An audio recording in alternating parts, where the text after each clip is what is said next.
shows, on the air since 1951. This is The Legend. 105.3, 95.3, WDXE. That's us, WDXE, and it's time for the Friends and Neighbors Hour. And my guest today is Mr. David Morgan.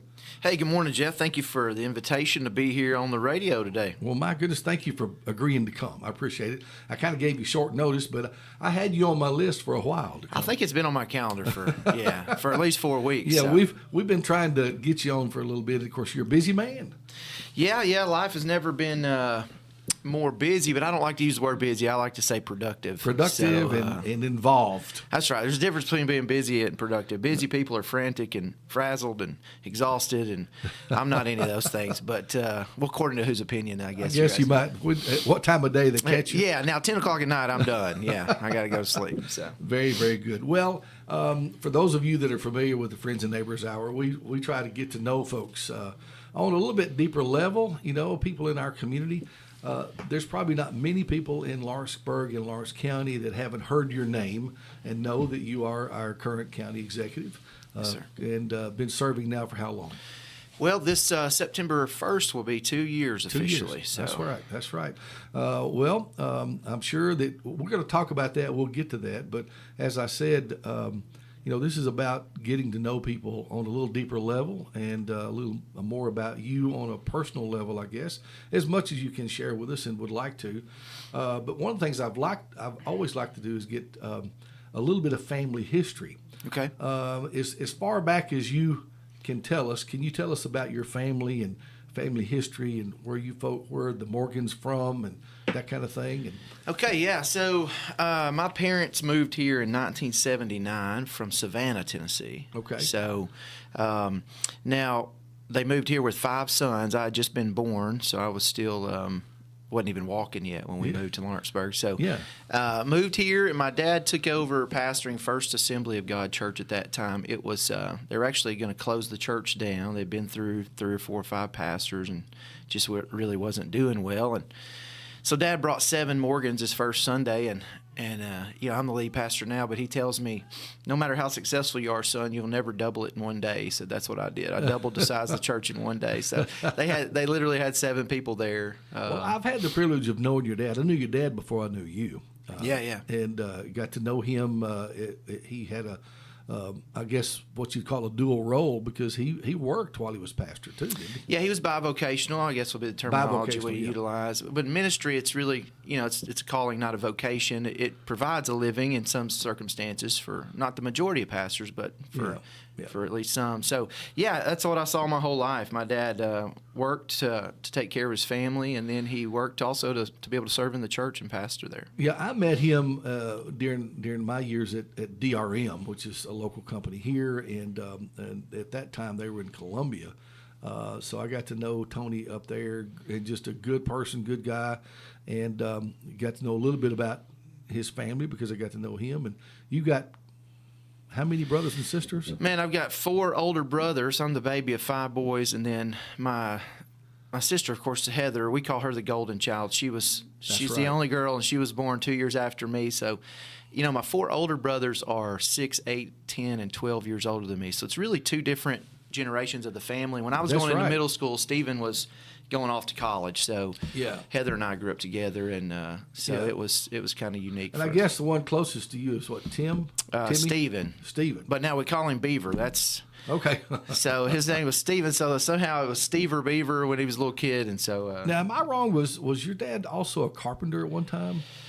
No. All of us will tell you real straight, clear that he's not a carpenter. I'm probably a little. I am more of a jack of all trades, but my dad went to Purdue University. So let me just give you some background on our family. Yeah, where we come from. So the Morgans come from Hazard, Kentucky area. Oh, really? Yeah, we're Welsh descent, in which the Welsh people when they immigrated here. A lot of them were coal miners and things like that. So that was my dad's family. And then my mom's family was German, and they were miners as well, but they were in the Ozark Mountains in Ozark, Arkansas area. So anyway, that's my heritage. And after both of my grandfathers were in World War II, my dad's dad was a actually a career military guy. My dad traveled all over the country, lived all over the country as a kid. But anyway, after World War II, they moved up to the north because of the housing boom and the work that was available there, industrial work and stuff like that. So that's how my dad ended up.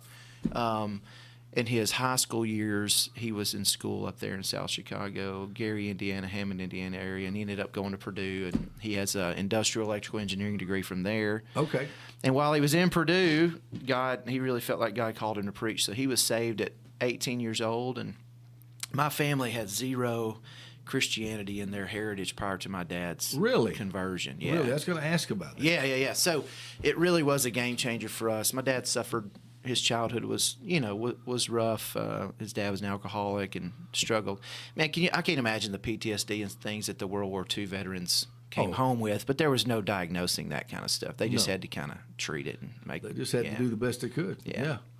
It affected the entire country, of course, but families suffered.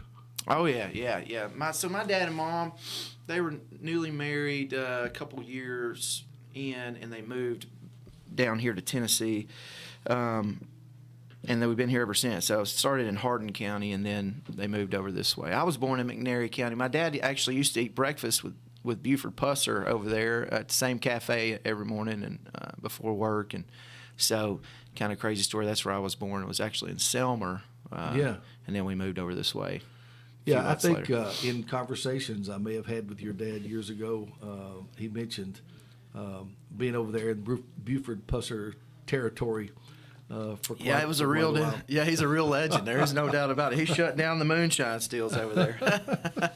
Well, now was your dad pastoring over that area? He was. He pastored various churches. He was an evangelist for quite some time, and preached all over that area. Traveled in a Southern Gospel Quartet for several years. Really? He played he played electric guitar and sang. I guess he wouldn't have been a tenor, but I guess a baritone maybe. Yeah. Well, he and I have struck a note together because we used to talk guitars. Now, he loves guitars. He's a guitar junkie. I've always said the only thing he's collected more than kids is guitars, Yeah. Well, I'm kind of that same way. Yeah, they're cheaper than kids. I haven't had as many children as he has, but I've got a pretty good little handful, and I got a pretty good handful of guitars just because I don't know why. Well, they're just beautiful, and all that, and hey, you can always look at them, whether you can really shred them or not, and you can always play them. What I'm guilty of is thinking that if I get another one, I'll play better. Yeah, that is the lure, isn't it? I think it's a marketing scheme that's been pumped into our brain. I think I'll play better if I get that one. But it doesn't seem to work. But. Let me tell you a cool story about Dad's guitar. So, when I moved off to Bible college, my dad and mom were taking care of. Like my whole life, there was always somebody living with us. It's like we were always taking care of somebody, or somebody came to the church and needed help. So, we built this little guest house out behind Mom and Dad. And that's where Stephanie and I lived when we first got married. But they were helping this guy out. He lived there for, 6-8 months, a year, something like that. And anyway, long story short, one Sunday morning, everybody's at church, and they come home, and their house had been broken into, and all my dad's guitars were stolen. And he had really nice guitars. He had some heirloom guitars that were passed down, some Martins from back in the 60s. Anyway, those were all in closets, and when we would have family events, we'd go get these guitars out and we'd play them. Gibson Flying V's, all these really original guitars. So all that to be said, when insurance replaced all that, my dad decided, instead of my dad replacing his private collection, he decided to buy a really nice instrument for all of his kids because we'd never really had the money. When we were kids, he never really had the money to do that. So all of us kids have a really nice instrument that fits our gifting, some guitars, some drums, some piano. Yeah. And all of us are using those on different stages to lead worship all over the country. And one of my brothers, I've taken my guitar around the world, and one of my other brothers has taken his in the military. He's a chaplain. He leads worship all over the globe. And wow. What the enemy meant for evil, God turned for good. I love that. How about that? That's and that happens not only in the scriptures, but it happens elsewhere. Yes, sir. Yes, sir. And God is sovereign. Amen. He is. Well, of course, I've come to know and love your dad, and and all of your family that I personally know. I don't know all of them. Well, what year did you graduate high school here? Well, I graduated when you were born. I graduated '79. Oh, did you really? Goodness gracious. I wouldn't have thought that, Jeff. So I'm the a way little you older. cheer on Shepherd at the So ball games, I'm a little older than maybe I look. I don't know. That's funny. The most tenured county mayor in Tennessee, long-term guy, is Larry Waters over in Sevier County. Yeah. He actually became the county mayor the year I was born, and he's still the county mayor today. Oh, really? Yeah. So I give him a hard time every time I see him. Oh my gosh! So he's entrenched over there. Yeah. He said this is his last term, but they got all that tourism money over there. They don't have to scrape for anything. Where was this? This is Sevierville, Oh, Sevier County. Oh yeah. my gosh! Yeah. People Yeah. just bring them money and dump it out in Sevier County, and then they leave. Yeah, I've been guilty myself. So. Yeah, it is what it is. Well, in your story about the guitars being stolen, you mentioned that he gave instruments to all you kids. So I'm curious as to what you wound up with. So when I moved, I'm a drummer, so I grew up playing drums. My oldest brother, Tony, was our drummer when I was a little kid, but he was 12 years older than me. So he moved away to Bible college, and I was 7. Yeah. And Dad says, you're going to start playing on Sunday nights because our Sunday morning drummer, he had to work on Sunday nights. So, and I'd already been messing around. Like our house, we had musical instruments my whole life, and we played music. That's what we did. Right. So anyway, I started playing drums. So when I moved away to Bible college, I had never learned G, C, D, and E minor. I'd never learned any of that kind of stuff because I was a drummer. And so when to be able to worship on my own in my own prayer time instead of putting in a CD back in that day, my aunt that I lived with in Florida, she had a little Casio keyboard, and I got some chord charts, and I started trying to figure it out. So I started learning how to play the piano, and that year at Christmas, my dad got me an acoustic guitar because I had been mentioning I'd like to learn how to play, and so I think he probably had one in his stash he gave me for Christmas. But so that's how it started. So my instrument then, when and I'll give Dad a hard time. He double dipped on me a little bit. So when I graduated from college, he gave me a really nice Taylor 710 CE, and so it was awesome, man. So it was. I still got that guitar today. I've played a lot. Well, you mentioned a couple of things I want to ask you about. You said you lived with your aunt in Florida. Yeah, in Pensacola, Florida. Moved there for 2 years. So why was that move? Going to school? Yeah, there was a Bible school there at the time. 2-year associate's degree was the beginning of my education. And she just so happened to live there, and I had to drive about 30 minutes every day to get to school, but I didn't have to pay rent, and she actually cooked for me 2 or 3 nights a week. Well, you had it made, man. Man, we lived on the water. I mean, we had fresh seafood. Yeah, my friends were very jealous. They were eating ramen noodles and peanut butter and jelly, Yeah, well, yeah, you were taken care of. That's no doubt. Well, listening to you tell the story of your family, your dad and your mom, brothers and sisters, it sounds like y'all are a pretty close family. We are. I wish we could be together more often. All of us together. It's hard to kind of coordinate that. It's like putting a circus on, you know what I mean, to get all the Morgans together. But I want to say, my oldest brother Tony lives in Oklahoma City. He is a special education teacher. I think he's in administration now over special ed for that district out there. But my brother Mark's a colonel in the Army, and he actually is stationed at Redstone right now, which is the closest he's ever been to us to home in his whole career since he was 18 years old when he left. Oh, wow. And Tim lives here. You know Tim. He worked at BRM. Yeah. He took over part of my dad's role there when Dad retired. And Stephen pastors in Columbia, lives in Summertown.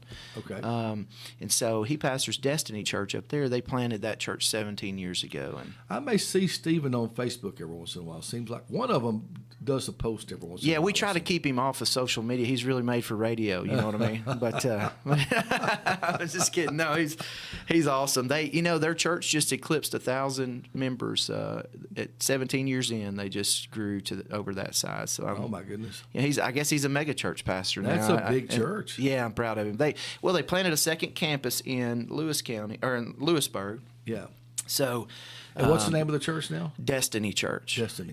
Yeah. So anyway, super proud of Stephen and Shannon. They've done a wonderful job, and he's just keeping on trucking. He's got a beautiful place in Summertown, and in Amish country up there. There's Amish all around him, so he's got it going on. I'm Granddaddy familiar now with that. Yeah, I'm familiar with that.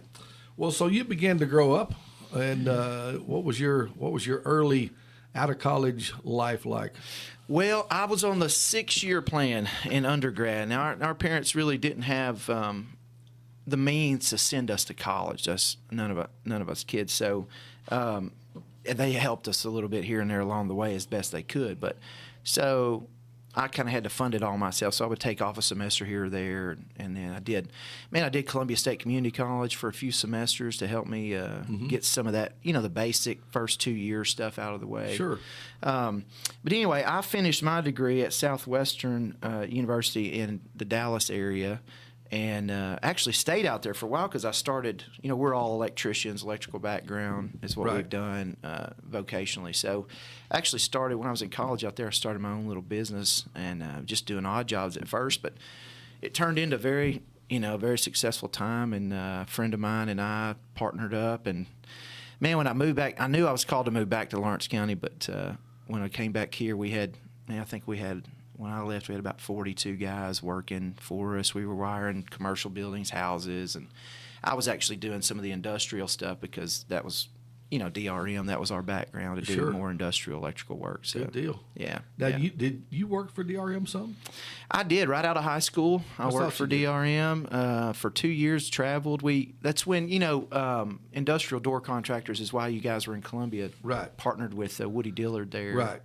So I traveled, and we did the control work I went to several Air Force bases around the country and worked on those doors. They were all PLC controlled. And yeah. So anyway, we did a ton of that stuff. And, man, I remember being in Wichita, Kansas one time in the middle of the winter. It was Christmas shutdown when I was in college. I'd come home, and I'd work like 16 hours a day for 2 or 3 weeks, which was great for me. I'm making enough money to pay my bills for the next semester, Right. And pay off college what I owed them or whatever. And so I remember freezing to death out there. It was like -20 or something wind chill factor. I mean, it was unbelievable. But because you're at those hangar doors, it's a big flat Air Force base, It's like, that wind is just coming through there. But yeah, it was fun. Some good experience there. Very good. I loved it. You know what? I will say this. I wasn't really following the Lord as a teenager, latter teenager, so 16, 17, 18, 19, and didn't really struggling to discover a personal relationship with Jesus, Sure. And some of those travels, some of those experiences really got me to being hungry for something better in life. And I had always lived a great life, blessed my home. I couldn't, all of my friends want to be at the Morgan House, Sure. Because there was just a peace in our home, and my parents loved everybody, and we treated people well. But I was that fifth son trying to figure my own way out, and sure, at times thought I was. You're carving your own way at that point, trying to figure it out. But the good thing about the Lord is he's so patient, and he'll just meet you where you are. And sometimes he's got to let you get to that point where you might not fall on your knees voluntarily, but you get to the point where you're like, God, I need your help. And that's what happened to me at 19. And I've just never looked back. He's the best thing that's ever happened to me. Well, amen to that. There was a second best thing that happened to you. Oh, her name is Stephanie. She's a brown-headed, blue-eyed gal. Met her at church camp. Praise God for church camp, brother.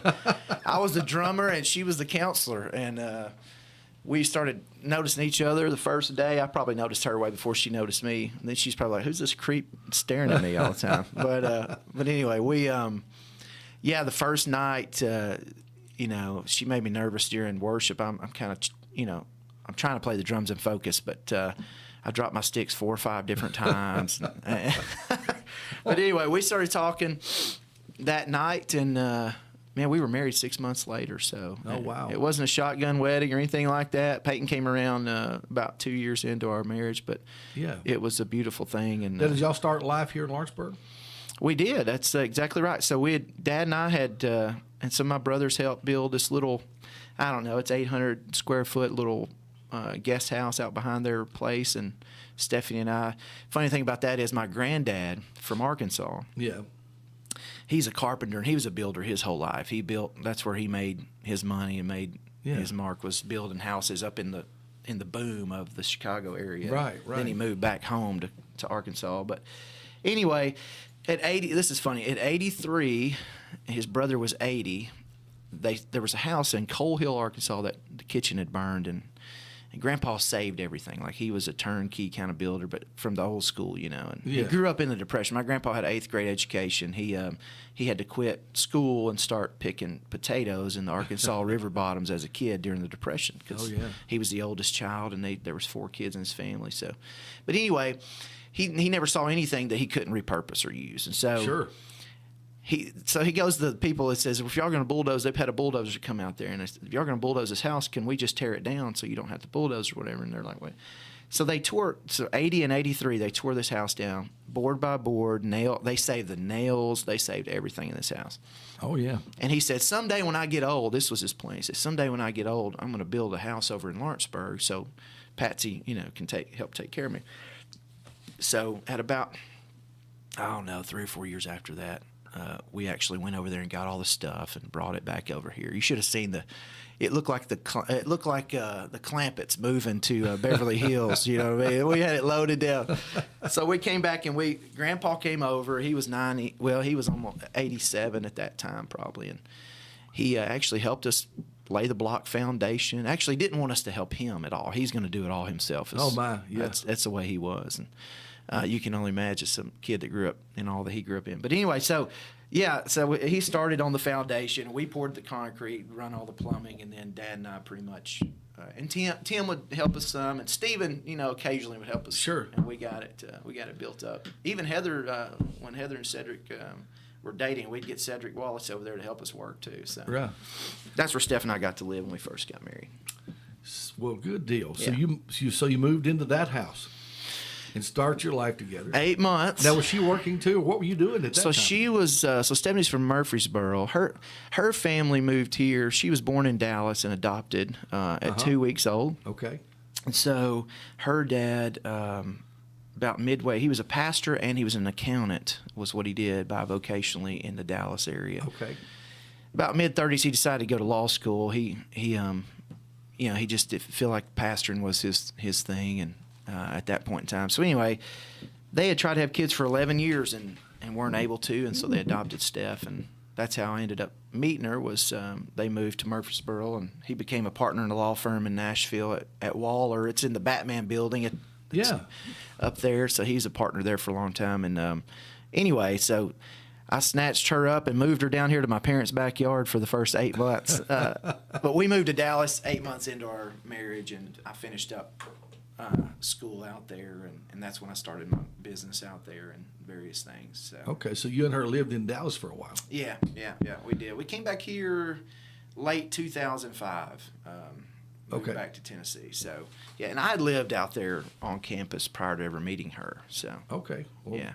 Well, good deal. How long were you out there with her? Together, she and I, about 4 years, and then prior to her, I was out there for a couple years myself, or a year. So how did you decide to move back to Lawrenceburg?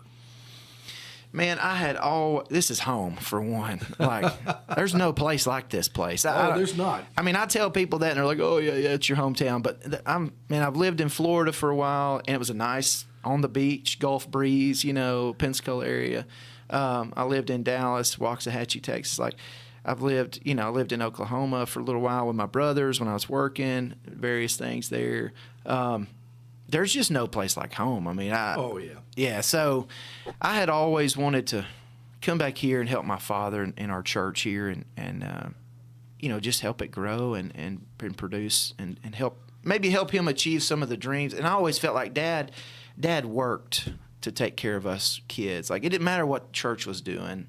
Like, we were going to be well taken care of, and whether the church was booming or not, but Dad had consistently, when he moved here, it had 7 people. By the time I became the lead pastor, we had about 150 to 175 people in our church, which was, in Lawrenceburg, Tennessee, and that's a pretty strong congregation. Yeah, absolutely. Yeah, most definitely. So super proud of my dad, but I always wanted to come back here and work with him, and I just wanted to be back in Lawrence County because this is the best place to live on the planet.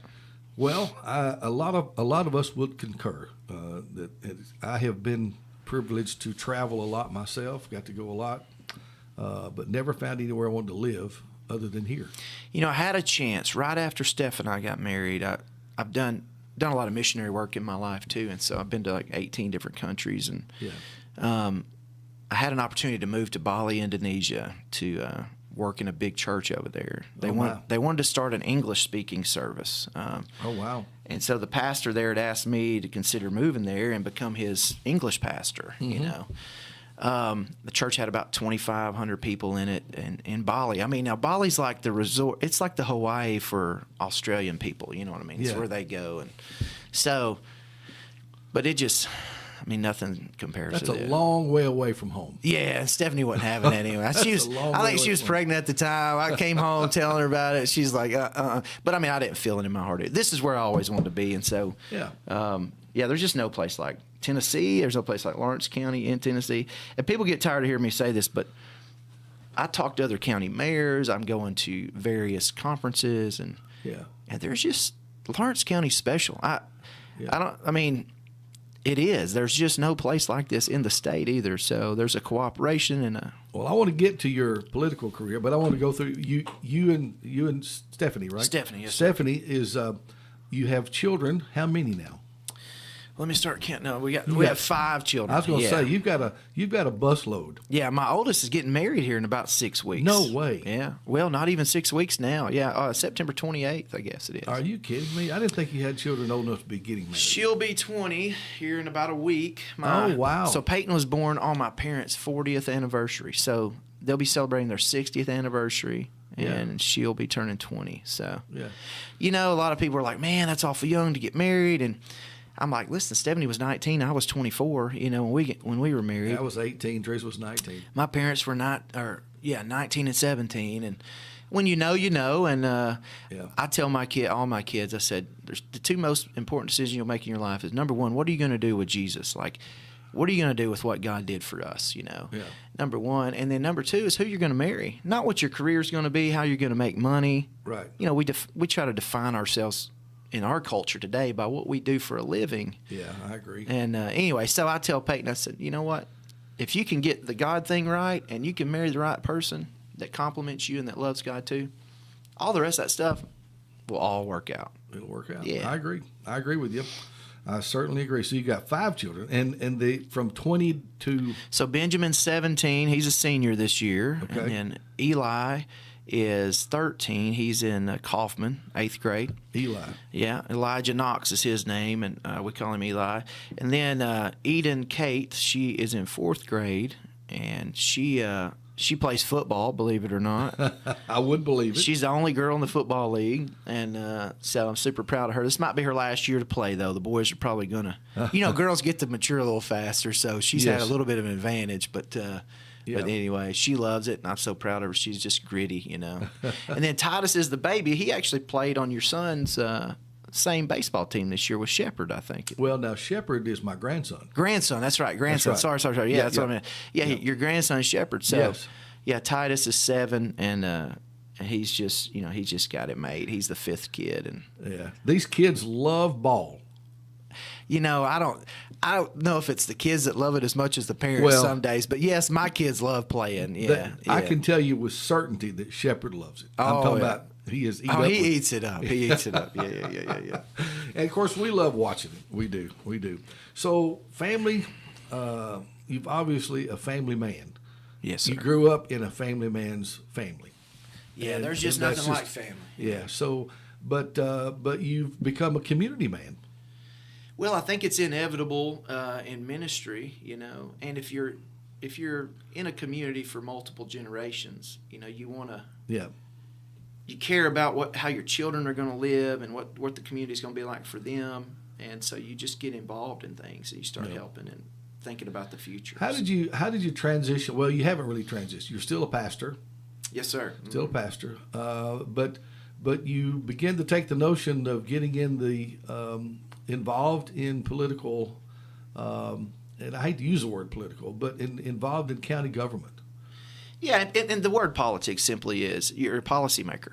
Yeah. So I don't look at that in a negative way. Like, we set policy that helps our community, and so everybody has an opinion on how the policy should be and whatnot. So how did that decision take place? I mean, was that a So I've always been very in tune to like political things, and more so on a national level than right. Because there's such a opposition at the national. There's such fine lines drawn between Yeah, there's a left and right. I mean, definitely. it's just, yeah, and there's just, and as a pastor, like, there are moral and ethical issues that I stand strong on my side of the aisle because of those. And so Right. I've always been focused on that. I'm actually somewhat of a history nerd as well, and I've really studied American history and how influential the church and the clergy were, and not only the birth of our nation. Right. The revolution began in the pulpits in America. That's true. I mean, so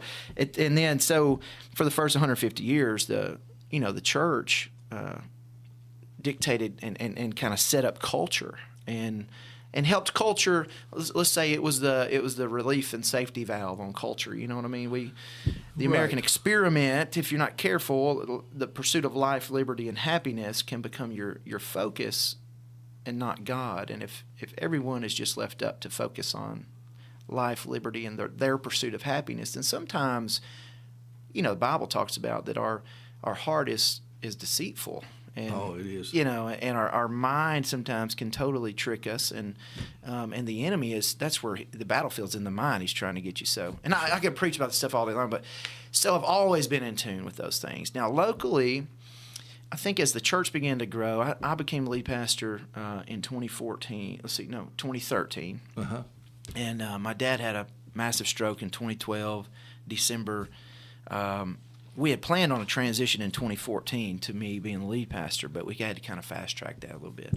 And I still apologize to the church today for thank you for sticking with me those first few years. Yeah. I was trying to figure it out, but anyway, still trying to figure it out today. But so the church began to grow rapidly, and one thing we knew, and I felt led by the Holy Spirit early on, was we needed to start a substance abuse treatment program here in Lawrence County. So that was kind of our thing. And we really felt like God said, because the first year I was pastor, I told the church, I said, let's pray this entire year. So at every prayer meeting, the first Sunday night of the month, and all throughout our prayer time, God, what is it specifically that you need us to do in this community? Mm-hmm. Because I don't want to just pass people around from church to church, and I want to reach lost people. I want to equip and disciple people that are there to make a difference.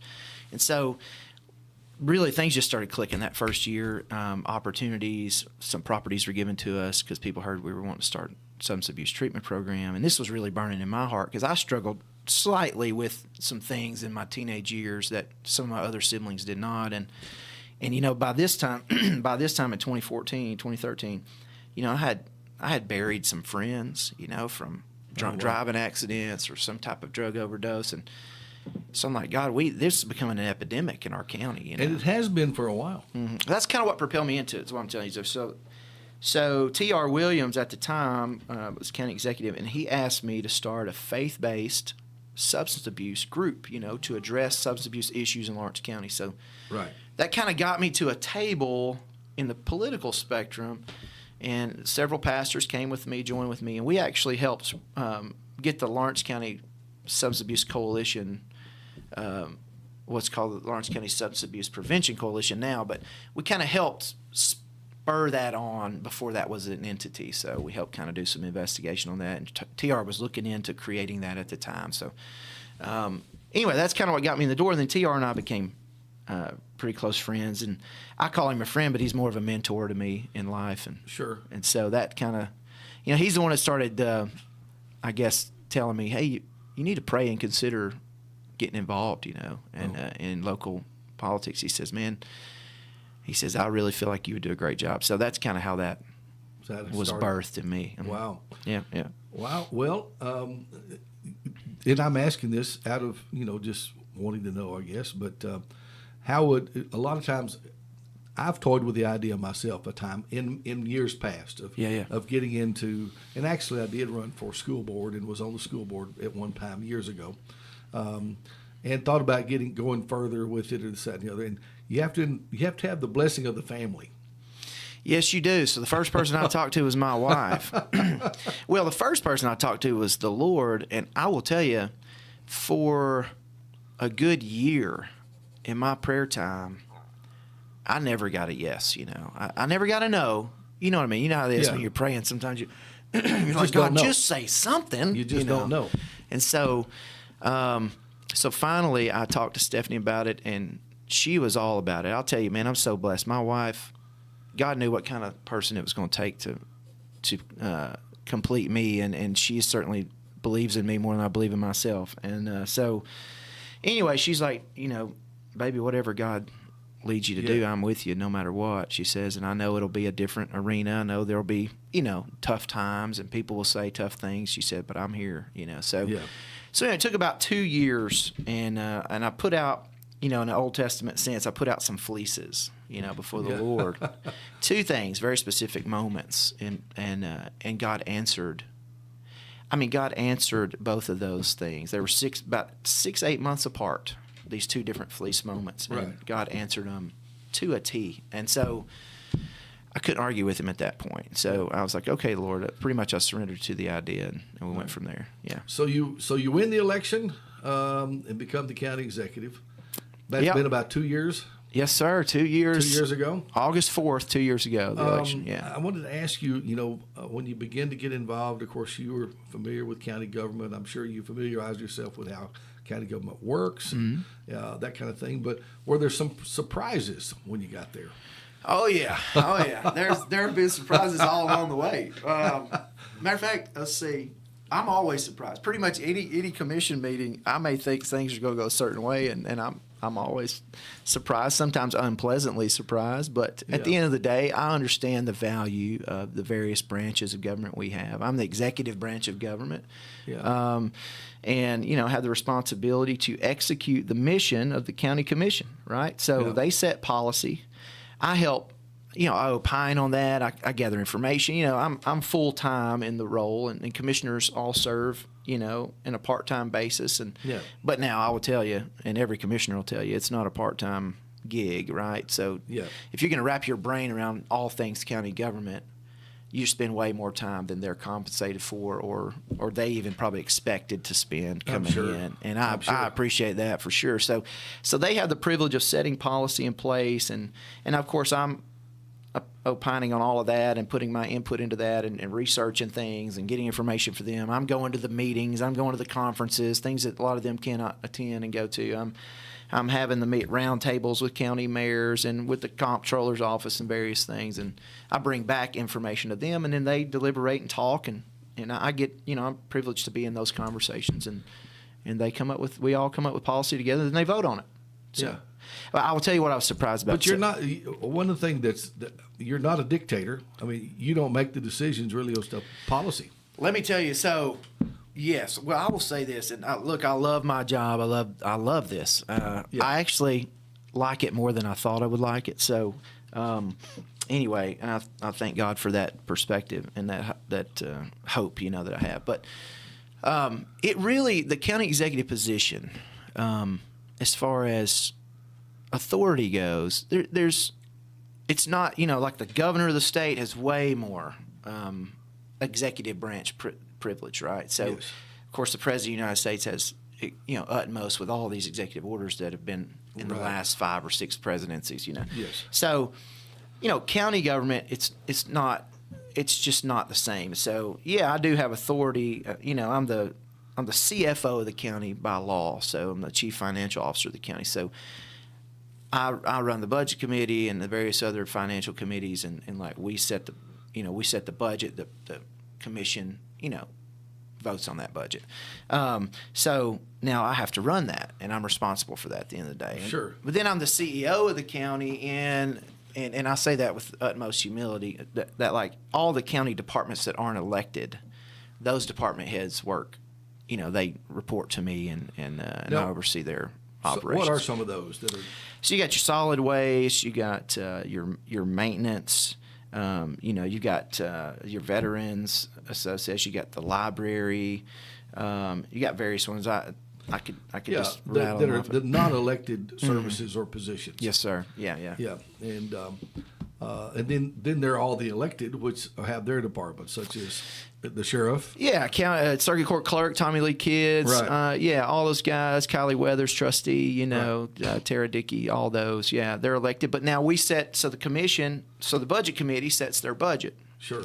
Then the commission votes on that budget. overall. And so, yeah, we're responsible to make sure that, we oversee their money and how it's managed. And let me tell you this, the most positive surprise, Jeff, is that, coming into government, most people are very skeptical of government. Oh, there's embezzlement going on, or there's, all this shady stuff going on. And that's true. Some of that stuff probably does happen. And we see probably more of that in the upper levels.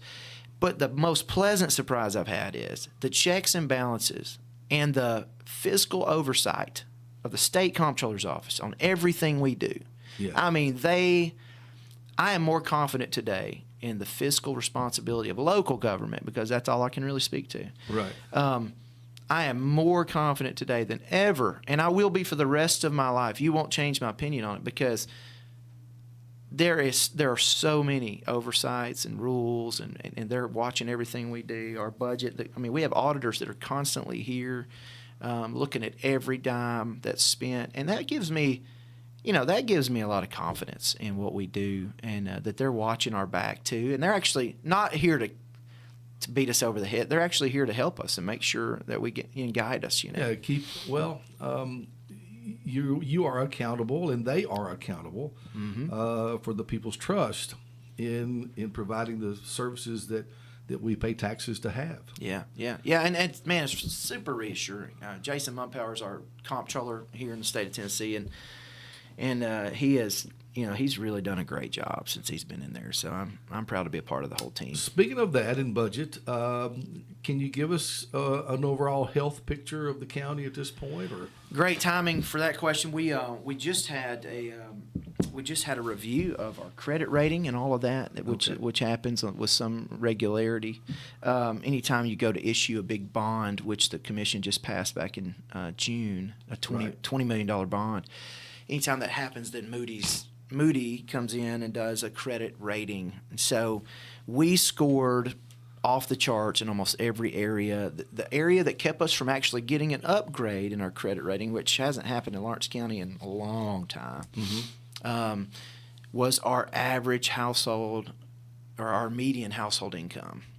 And, the county government really has no control over that. But as far as our reserves, our savings is higher than it's ever been compared to the percentage of our income. Okay. The comptroller's office wants you to have at least 16% of your annual budget in savings, and we have 44% or something like that. So that's exciting, and I want to give a lot of credit on that to my predecessor, and to Teresa Purcell was our budget director here for 21 years. She worked hard to build that fund balance up. Of course, COVID helped with that fund balance building to an extent. A lot of the ARPA funds that came in, but we've been responsible for that money and haven't overspent. But yeah, we're in great shape financially. Now, maybe let me not just paint too rainbow-esque picture here. There are challenges that we've had. There are departments that are in the red when I came in. Things that we've looked at, things that weren't adjusted or touched in 20 years. Yeah. One of those was our solid waste department. It was in the hole every year. $500,000-$600,000 a year. Yeah. We can't allow that to happen, right? So then our ambulance service as well has been in the hole. Being subsidized by property tax dollars. To the same extent, $700,000 a year. So we just had to look at those things, and we just took an honest look. Okay, what's it cost? What kind of service we're providing, and the commission's made some good decisions over the last 2 years to. So they've had to make some adjustments, I guess, yeah. and of course we are aware of some of those, and I'm kind of glad that you are addressing that a little bit, because a lot of people think that maybe sometimes when an increase like that happens, the idea is out there in public that we just arbitrarily decided to raise rates. No, that's really. They just raise the rates, whatever. Yeah. And of course, you just pointed out that those services had been in the hole and been in the red for years. Yeah, and truth is, like our contractor that we currently have in solid waste, and when I say contractor, so there's a company that loads the garbage at our facility. They truck the garbage and they landfill the garbage in Mississippi. So they were giving us a rate of like $38 a ton. No. $38 a ton for years, up until October 1st of last year. Right. And no, I want to say it's a little less than that. I'm sorry, I don't have that number right on my head. I know what the current rate is, but I mean, October 1st of last year, they changed the rate to $65 a ton. You know, from this to that. I mean, like doubled it on us. So now that's 24,000 tons of garbage a year at $68 or $65 a ton compared to where it was, you know. Yeah. That was a big, we were already in, so when I came in, when we were paying the 30 something dollars, we were already in the hole in solid waste, like $700,000 a year. Now they doubled our rate. So, I mean, it was going to be critical mass, like major issue. And so here's what I try to tell everybody is that, you know, only 38% of people in Lawrence County own property. And put that in perspective, like there's 7 mortgages in my house, but only 2 of us own the house, right? Right. So that's, it's more than that. And all 7 of you creating garbage. That's exactly right. And and I can't remember what the stat is. I think it's 2.3 pounds of garbage per person or something like that per day or per week or something. So anyway, that adjustment was made. But here's the thing, Jeff, like that solid waste fee, right, which has been an incendiary topic over the years. It had not, there was no like consumer price index annual adjustment put on that. There was no inflationary adjustment put on that. And it was just unaddressed for 21 years. I mean, nobody touched it for 21 years, you know. And if they had just done some incremental change every year for 21 years. Yeah. You know, whatever, look at inflation, just base it on a solid inflationary standard, the consumer price index, boom, right there. And make that adjustment every year. We wouldn't have noticed it. I don't know. Look, I mean, my LUS bill is auto-drafted out of my account, sorry. Right. And, you know, they raise our electric rates all the time, and nobody's burning the courthouse down for that. Nobody's burning LUS down for that. They raise them constantly throughout the year, sometimes multiple times a year, you know. It happens because TVA has to go up on their rates. So none of us really freak out about that. And so, I just think it was one of those stones that was left unturned for too long. And we have to take honest look. I try to run anything like, okay, if this was my family business and I was leaving this to my kids to run this, what do we want to do? You know, how are we going to do that? Yeah. Like, and so now not everything in government can be fully funded by fees. But here's the thing. You don't want to raise property tax. I mean, I do not want to raise property taxes in Lawrence County, and we've got a great rate right now. You know, it's 2.01. So that's a great rate. But well, in general, nobody wants to raise taxes. No. But a fee for a service is different. A solid waste fee, I know some people want to call it a tax, but it's a fee for a service. We all create garbage, and we've got to take care of the garbage. So. Well, I'm going to change subject on you before we have to go. We've got a few more minutes left, and I wanted to ask you about the growth of Lawrence County and maybe some forecasting that you may be aware of. Because I don't, and I'm not thinking of anything in particular. I'm just asking. There seems to be a lot of anticipated growth just on the amount of investment that I see happening. Yeah, so Lawrence County is really a focal point for the state of Tennessee at this point in time for economic development. As you can see, the expansion of our industrial park through an unprecedented amount of a grant was given through Tennessee Economic Development Department, as well as TVA gave us, collectively $2.75 million to expand our industrial park up here. You remember what used to be the Murray test bases? Sure. When I was a kid, you'd see these guys up there on lawnmowers. Yeah. But it's the one on the east side of Highway 43 up there, behind H&R AgriPower and Pettis McLean Trucking. Right. That particular area was purchased by the county to be an industrial park expansion. So, here's the thing about Lawrence County. So we're not an interstate town, which actually is a blessing. I think we can keep a small town agrarian type feel and culture, even though we may grow our industrial base a little bit. Mm-hmm. Tennessee, for the first time in our history, is now more of an industrial state than we are an agriculture state. That's statewide. Now, Lawrence County, still the number one driver in Lawrence County is agriculture. Yeah. And I was blessed. I went out to the airport a few months ago and flew in a plane with a couple of my children, and we flew over Lawrence County, and I saw how small Lawrenceburg was. It's like we flew over Lawrenceburg, yes. But as far as I could see, it was Lawrence County. As far as I can see, there's rolling hills, there's cornfields, you know what I'm saying, there's beans. And so, you know, we're a rural county. We still are. Rural county and a farming county. We are. But now here's the deal. We are the largest county between Chattanooga and Memphis. We're the largest city between Chattanooga and Memphis. We have a 4-lane highway going all the way across the state, right through us. Our trucking lanes are great. Opportunity for growth is good. I said we're not an interstate county because our growth projections are manageable. A lot of counties like Murray County, it's just been unmanageable for them. Their growth rate was so high and so fast. So our projections are more of a measured and metered growth, and that's one of the things I'm excited about, because we're going to be able to see. I mean, goodness, at Magna, the average wage there is $41 an hour. I mean, the starting wage is like $32 an hour. Like, you know, the average wage in Lawrence County right now is $22, I think, or something like that, an hour. I looked it up during our Moody thing, that review that was done. Interesting. So, so that's incredible for us, right? That's huge, and opportunity. I mean, it's like the Murray, Ohio effect back in the day when they came to town. I mean, this was a farming community, and they were able. So people were able to keep their family farms because they worked at Murray. Yeah. I know numerous people that retired from Murray. They've got a family farm they were able to keep. Oh, yeah. They were able to buy a farm. I see it all the time. Yeah, and you know, in real estate, you're seeing those farms. You're seeing the next generation maybe selling some of that off. Right. But because they were able to make a solid living, it's hard to make a living in small farming. I don't know anybody that like I do. I raise cattle and sheep and pigs, and it really doesn't pay for the farm. No, it's just something you want to do, enjoy doing. I love it, and it helps. Yeah. It does help. Yeah. And I control the food. You know, we know what we're eating. We know what it was fed, and that's a big deal to us. Yeah. That's exactly right. Well, David Morgan, our county executive, thank you for coming in, man. I appreciate it. Thank you for coming in. It's been an enjoyable conversation.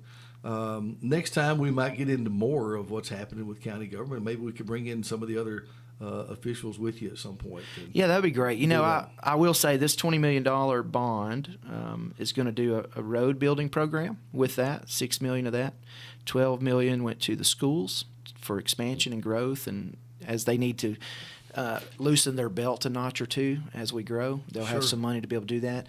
And then one of the things I'm most proud of is we are investing in our solid waste facilities. We're opening right now. We're cutting trees on a piece of property in Loretto for our first ever convenience center, and we plan on building multiple of those around the county. So that's good. Yeah, a lot of good, promising stuff.